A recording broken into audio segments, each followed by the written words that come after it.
What's going on, guys? It's your boy Slim. Welcome to the 5th iteration of Let Me Hold My Mic While I Talk to You. Today we're going to talk about the Warbringer, man. Where to start with this one? So, a couple things up front. I'm not really big on Melee. PoE2 could change my mindset, you know. Turn a hater into a believer. You know how that goes. I am interested in this one after looking at it for a little bit after, started winding down last night and doing a little bit of watching YouTube and checking out all the new stuff people are still throwing in from the community. It's kind of crazy how much information is being tossed out now that people have been held on to, and they're waiting for times like this to start dropping information to keep the hype train going. It's been a thrill, to be honest with you. Warbringer is an interesting take on, let's say, we can meme a little bit here. It's an interesting take on the Spiritborn from Diablo 4. Warbringer comes from, if you didn't know, a little background, I'll tell you about it. Trial of the ancestors from the Halls of the Dead, the Kuri chieftain Tukohama, Akoya, if that makes any sense to you, the Jade Warriors. I'm sure you guys have played anything recently in PoE2 and PoE1. You have seen some of the Jade Warriors come up in Necro Settlers.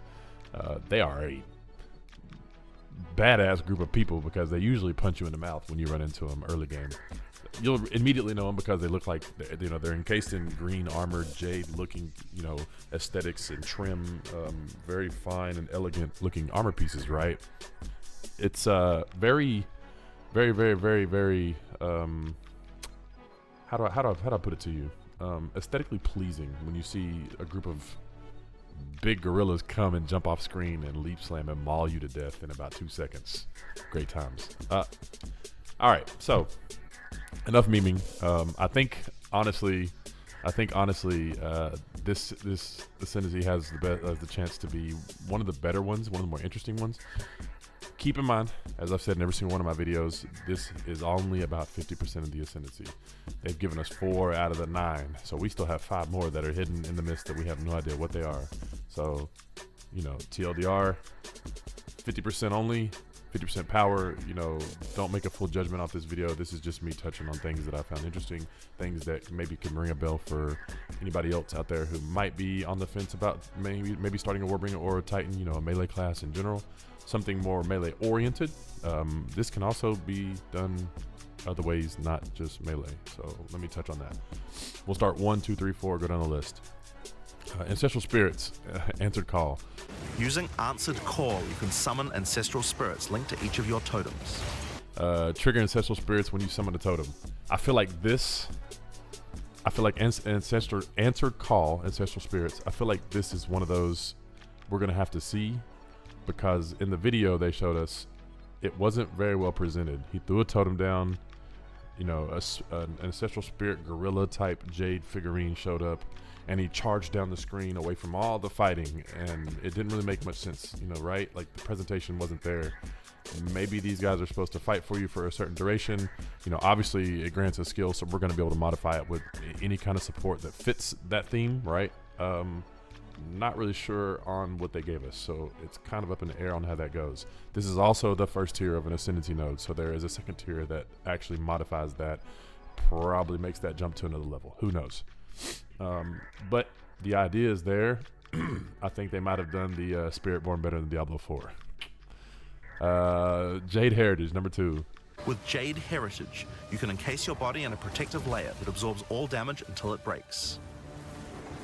Warcrawler's Barrow allows you to explode the corpses of your enemies. And with Great Wolf's Howl, you can ignore the cooldowns of your... Encased in Jade. When you saw this one on the live stream, it didn't really jump out to me as something super exciting. I'm trying to gather thoughts here, because every one of these I do, it's on the spot, right? I don't rehearse this. I don't have a script or nothing. This is all on the spot, off the noggin, straight to you guys. Raw thoughts. Encased in Jade. So 3 things. Let's do 3 things. 3 things that come to mind for me that make this interesting. Obviously, we can modify this because it's a granted skill, so we can add supports to it all kinds of different ways, whatever fits the tagging of encased in Jade. Three things that come to mind for me though, this skill, for it to be exciting or feel worthy to me, I feel like I am going to need to know what happens during, like a conditional thing. Like when I'm encasing Jade, when I decide to freeze myself because I'm in danger or because I need something from the encasement, what happens while I'm in the encasing?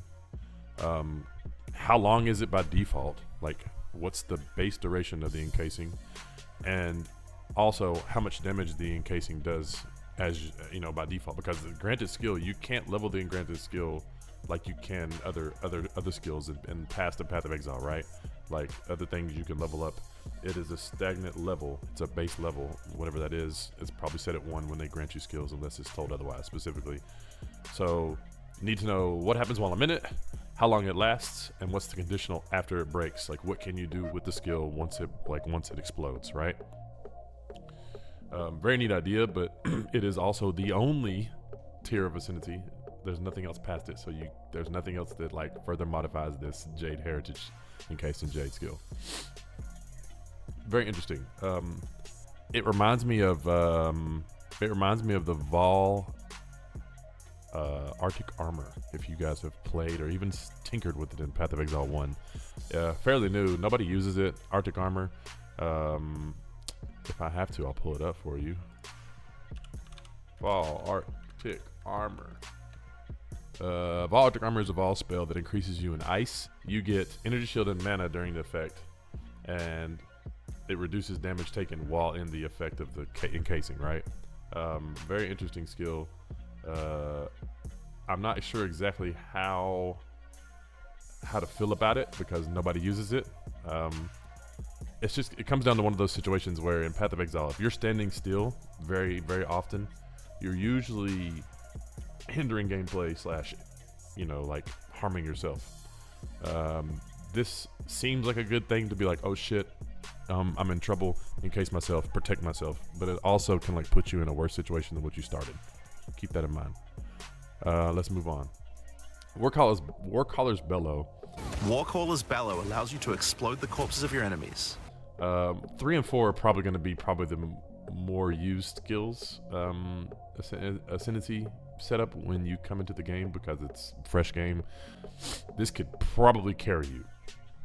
Let me talk about it. Corpses in your presence explode when you Warcry, dealing 25% of the life as physical damage. We've had stuff like this from Affliction League. It came from an Ascendancy. No, it came from Charms. Yes, it came from Charms from Ascendancy that you were able to put in little sockets based off of the Ascendancy you chose from Affliction. And every time you Warcry, it would blow up corpses. So they've taken that and put that into an Ascendancy, which is pretty dope. You could take advantage of this for unique items that drop extra corpses. You could take advantage of this if we get Desecrate back in PoE 2, which I'm not sure we've been told we get it. But Desecration would be huge. It'd be like a Prime and Detonate, throw down Desecrate, Warcry, explode all the corpses, right? The biggest part would be, how do you scale corpses in PoE 2? Is it the same way? Is it different? Is it harder? Is it easier? We don't know. But Prime and Detonate builds obviously are what they're aiming for, combination builds. So keep an eye out for Desecration with Warcaller's Bellow. Great Wolf's Howl. And with Great Wolf's Howl, you can ignore the cooldowns of your Warcries. Ignore Warcry cooldowns. So this sounds really good until you have to figure out how to drop your animation. When you Warcry in the video, when I show you, when you Warcry, your character goes and he stops everything, right? In PoE 1, they eventually gave us the ability to have instant Warcries. So while you're moving, doing attacks, casting spells, cycloning around, you're letting out Warcries, and it's not canceling any animation. You just go on as if your day is normal, right? Out in the fields killing a bunch of monsters. It's just normal for you. And you're letting out Warcries and getting the buffs from them. In PoE 2, I haven't seen anything yet. We're probably going to get something like that, maybe on a unique, maybe in the tree. We just haven't been told or shown. Hopefully the ability to have Warcries be instant, which would make this combination of 3 and 4, it would streamline them so easily. They would intertwine very well. Probably some of the best 2 combo pairs you could pick up on this Ascendancy, depending on what the other 5 are that are hidden. But Great War's Howl, ignoring cooldowns is exceptionally good, considering you can explode the corpses on top of it. So, in a sense of that, ignoring Warcry cooldowns, you, depending on what the Warcries do for you, you know, like an Enduring Cry regens life, another cry gives you armor, another cry gives you exerted attacks, another cry, you know, slows enemies around you and intimidates, or you know, you name it, all this kind of stuff you can do. Depending on how the combinations of Warcries we get in PoE2, you could set up a really interesting combination of Warcries, or you could just settle for one and spam it the whole time, right? Up to you. I don't think there's a wrong way to play it. I just think there needs to be pieces of the puzzle that come together to make it work correctly and feel good. Things about this class that stand out to me that are a little bit different, that aren't always necessary, like have to be bottlenecked into what they tell you in the class, right? So if you take away number 1, if you put your hand over number 1 and ignore that, the Encased in Jade can be used in anything you want it to be used in, right? It doesn't bottleneck you. It's a defensive mechanism. It could be potentially used as an offensive mechanism. We don't know. But Encased in Jade is just something that is very flexible. 3 and 4 are also very flexible. They're offensive, but they can also be used for defensive. They don't bottleneck you anything except for using Warcries. Warcries don't hurt you, but they might slow you down. So the way I looked at it is trying to think outside the box. Is Warcars Bellow and Great Wolf's Howl can be used for a hybrid summoner. You know, when we start seeing the Templar and other classes come out into the game, you know, Herald of Purities and stuff, and you know, Dominating Blows. This could be something that if we're able to get instant Warcries, this could be something you could be using in those scenarios.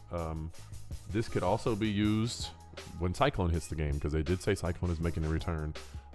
Spinning around in circles, spin to win, Warcries instant. Yeah, it doesn't hinder, it doesn't interrupt your animation of Cyclone. You just continue cycloning like nobody's business. Potentially, and this is just potentially, like this is a reach, potentially you could use this setup with a bow and also as a caster.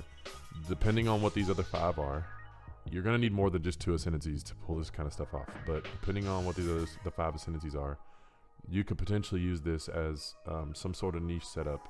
And this is all just going to have to be discovered by us within the next coming months up until, you know, full release. This could be also used as a very flexible Ascendancy, depending on what they give us. So we'll have to wait and see. I just wanted to touch base with people and maybe shine some ideas and some light on some things maybe you didn't see. But this is a very solid Ascendancy. Totems will always be strong. There's a lot of people claiming that they'll run this just because of totems. Depending on how the rest of this goes from Ancestral Call, this might be probably the number 1 totem like Ascendancy to use. And it probably could break the game. In the right hands, it could break the game. Yeah, I mean, I think that's it. I don't have much else to say. Very well-rounded Ascendancy. It's got a lot of options, different avenues you can travel. Maybe you guys can look at it and pick your avenue from it. But whichever one you decide to take, it's pretty solid. It doesn't lean toward bossing. It doesn't lean only toward mapping. It's kind of well-rounded. So introductory, I would probably say A for starters, for sure. You guys enjoy. Have a good evening. I'll catch y'all on the next episode of I'll hold my mic while I talk to you guys. Have a good day.